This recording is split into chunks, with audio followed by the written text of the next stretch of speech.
ඉතාම ආදරයෙන් මගේ channel එකට එකතු වෙච්ච ඔයා පිළිගනිද්දී අද මම කතා කරන්නේ ස්ටෑන්ඩ් ෆෑන් එකකට අලුත් මෝටරයක් සවි කරගන්නේ කොහොමද කියන කාරණාව ගැන. මෙහිදී ඔයාට තනියම මෙම මෝටරය සවි කරගන්න පුළුවන් විදිහට තමයි මෙම වීඩියෝ එක මම ඉදිරිපත් කරන්නේ. ඉතින් මේ ඔයාට පේන්න තියෙන්නේ අපි අලුතින් සවි කරන්න යන මෝටරය. මෙහිදී ඇත්තටම ස්ටෑන්ඩ් ෆෑන් මෝටරය පිච්චුණාට පස්සේ වයින්ඩින් නොතලා නැවත සවි කරනවට වඩා අඩු මුදලකට මේ මෝටරය වෙළඳපළින් ඔයාට ගන්න පුළුවන්. වෙළඳපළින් ලබා ගන්නකොට රේසර් තියෙන මෝටර වගේම බුෂ් සවි කරලා තියෙන මේ ආකාරයේ මෝටරොත් දකින්න ලැබෙනවා. මෙහිදී රේසර් තියෙන මෝටරේ නම් වැඩි කාලයක් අපට පාවිච්චි කරන්න පුළුවන් බුෂ් වර්ගයේ පෑන් වලට වඩා. දැන් මේ මෝටරේ සයිඩ් එකෙන් දකින්න ලැබෙනවා බෝල් බෙයාරින් පෑන් මෝටර කියලා. ඒත් එක්කම මෙන්න මේ මෝටරේ වාට පේනවා ඇති බුෂ් සවි කර ඇති ආකාරය. මේක වාට මම ගලවලම පෙන්නුවේ බුෂ් එක සවි වෙලා තියෙන ආකාරය පැහැදිලිවම පෙන්වන්න ඕන නිසා. දෙපැත්තෙම ඒ වගේ බුෂ් සවි කරලා තියෙනවා. මේ විදිහට ඉදිරියෙන් ක්ලිප් තුනක් නමලා තියෙනවා නම් ඒක බුෂ් වර්ගයේ පෑන් එකක් කියලා අපිට කියන්න පුළුවන්. අනිත් වර්ගය තියෙන්නේ රේසර්. දැන් ඊළඟට බලමු මේ පෑන් මෝටර දෙකේම වයර් කනෙක්ෂන් එක. මෙන්න මේ දකුණු පැත්තේ මෝටරේ එර්ත් වයර් එකයි ස්පීඩ් වයර් 3යි කොමන් වයර් එකත් එක්ක වයර් 5ක් දකින්න පුළුවන්. මෙහිදී එර්ත් වයර් එක මෝටරේ බොඩියට සම්බන්ධ කරලා තියෙනවා.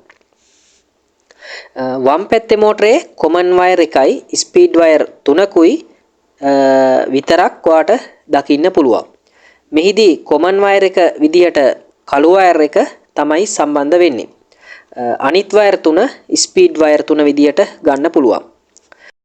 මේ කනෙක්ෂන් එක දල රූප සටහනක් ආකාරයෙන් මේ සයිඩ් එකෙන් සටහන් කරලා තියෙනවා. ඔයාට පේනවා ඇති. මෙහිදී කොමන් වයර් එක විදියට බ්ලැක් වයර් එක ගන්න කියලා සටහන් කරලා තියෙනවා. මේ අලුතින් සවි කරන පෑන් මෝටරේ වයර් කනෙක්ෂන් එක මේ ඩයග්‍රෑම් එකේ විදියට තමයි එන්න ඕන. එහෙනම් බලමු අපි මේ වයර් කොහොමද සම්බන්ධ කරගන්නේ කියලා. ඉස්සෙල්ලාම ඔයා මෝටරේ වයර් ටික මෙතන ස්ටෑන්ඩ් ෆෑන් නෙක් එක ගාවින් ඇතුළට දාගන්න. මෙහිදී ෆෑන් එකේ වයර් කෝඩ් එකෙන් එන පේස් එක පළමුව ටයිමර් එකට සම්බන්ධ වෙනවා. ටයිමර් එකෙන් අවුට් වෙන පේස් එක ඊළඟට මේ ස්පීඩ් බාර් එකට ලබා දීලා තියෙනවා. මෙහිදී මෝටරෙන් එන ස්පීඩ් වයර් 3 මෙන්න මේ බාර් එකට තමයි සම්බන්ධ වෙන්න ඕන. ඊළඟට බලමු අපි මේ ස්පීඩ් වයර් 3 කොහොමද සම්බන්ධ කරගන්නේ කියලා. මෙහිදී මම මේ කොමන් වයර් එකත් එක්ක ස්පීඩ් වයර් 3 ඕම්ස් ගන්න. ඒ කියන්නේ ප්‍රතිරෝධය නැත්නම් රෙසිස්ටන්ස් එක වෙන වෙනම චෙක් කරගන්නවා. දැන් ඔයාට පේනවා ඇති කොමන් වයර් එකයි රතු වයර් එකයි අතර ඕම්ස් 548.6ක් පෙන්නනවා. ඊළඟට කොමන් වයර් එකයි සුදු වයර් එකයි අතර ඕම්ස් 621.9ක් පෙන්නනවා. ඊළඟට කොමන් වයර් එකයි නිල් වයර් එකයි අතර කිලෝ ඕම්ස් 0.697ක් පෙන්නනවා. ඇත්තටම ඕම්ස් ගාන වැඩි කියන්නේ ස්පීඩ් එක අඩු වෙනවා කියන එක. මෙහිදී දැන් ඔයාට පැහැදිලි ඇති ස්පීඩ් එක වැඩියෙන්ම රතු වයර් එකෙත් දෙවනියට තියෙන්නේ සුදු වයර් එකෙත් කියලා.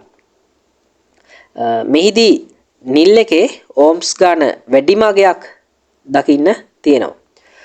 කිලෝ ඕම්ස් 0.697ක් විදියට. ඔයා දන්නවා ඕම්ස් 1000ක් කියන්නේ කිලෝ ඕම්ස් 1යි කියලා.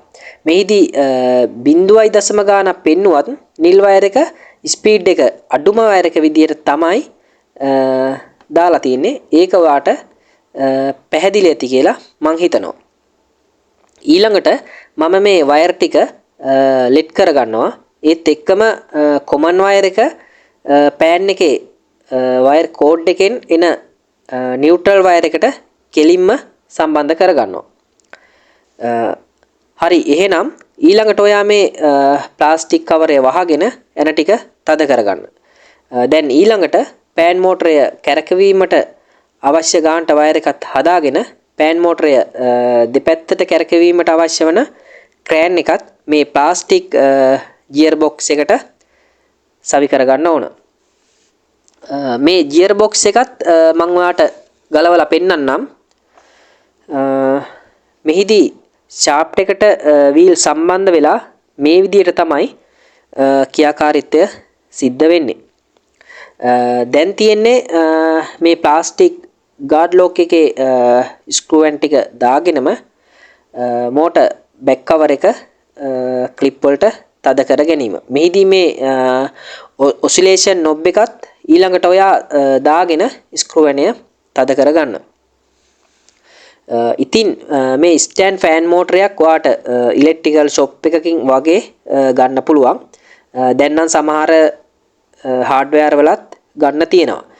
ඉතින් ඒ ගණිද්දිව සැලකිලිමත් වෙන්න ඕන කාරණා කිහිපයක් ගැන පළවෙනි එක තමයි වෝල් ෆෑන් එකට එන මෝටරය නෙමෙයි ස්ටෑන්ඩ් ෆෑන් එකට එන්නේ.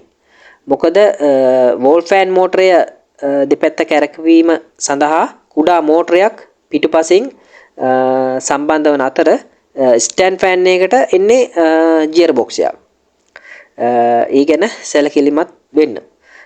දෙවෙනි කාරණාව තමයි බුෂ් තියෙන මෝටරයකට වඩා බෙයාරින් තියෙන මෝටරය වැඩි කාලයක් පවතින නිසා ඒ ගැනත් දැනුවත් වෙන්න.